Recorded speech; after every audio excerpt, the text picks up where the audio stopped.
let's talk about you getting to work in an industry that you love.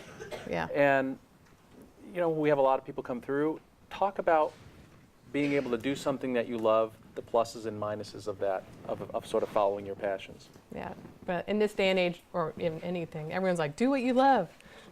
What they don't tell you is that it's not easy and it's not always fun. So just be aware of that. But it's, like I said, it's horrible, wonderful. It can be so exhilarating and amazing and worth it. And there's just the natural ups and downs. Like, because there's moments where I'm like, this is like sometimes not fun. Obviously you can tell having it be fun is really important to me. But that it's just part of life. And I covered it a lot in the discussion, but do what you love, because you'll put more time and effort and you'll just be that more successful. But also it can come with challenges. Like, I have a friend who owns a business and I was just like, oh, I didn't, last year was really tough. And he's like, what are you complaining about? I paid to work at my company last year.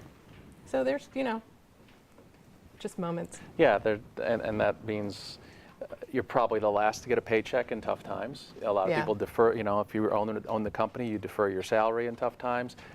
She mentioned that she's the first to arrive, the last to leave. Sometimes. You lie awake at night wondering, what could go wrong. Something did go wrong. Your house is on the line. You're responsible for payroll, for safety.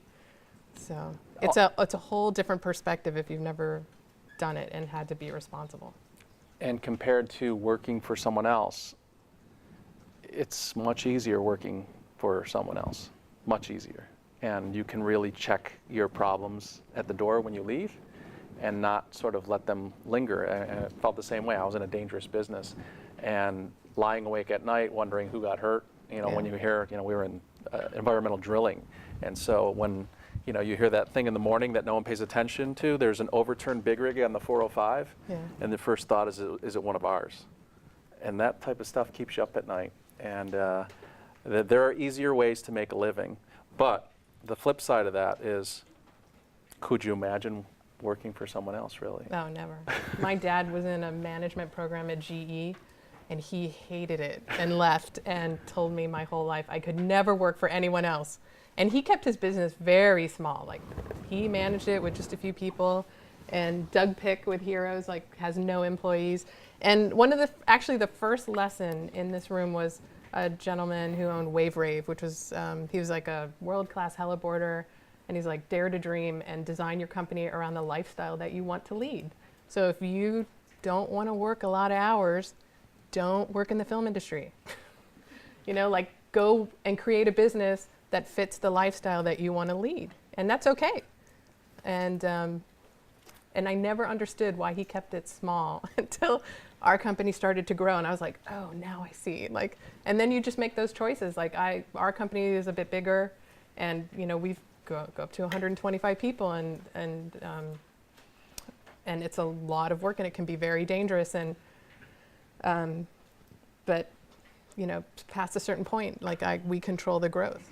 And part of other kind of areas of growth, you can choose to kind of grow in other directions. Like, our company is very healthy as a service company, and now we're moving into creating products and doing more new media work. And so you can kind of grow in another area and not have to take on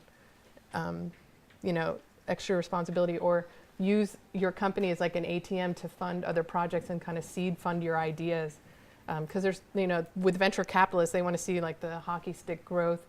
And a lot of these, we're starting to see the beginning of a bubble of a lot of mom and pop, small, really well run, very artistic businesses, because it is so much easier to start a business and run it and manage it. And there's ready information, and it's easy to do the accounting or outsource your payroll. And so we're starting to see a big bubble of a lot of those mom and pop businesses that just churn cash in our economy, and small dairies, small farms, or little boutiques, or people who specialize in any random number of things.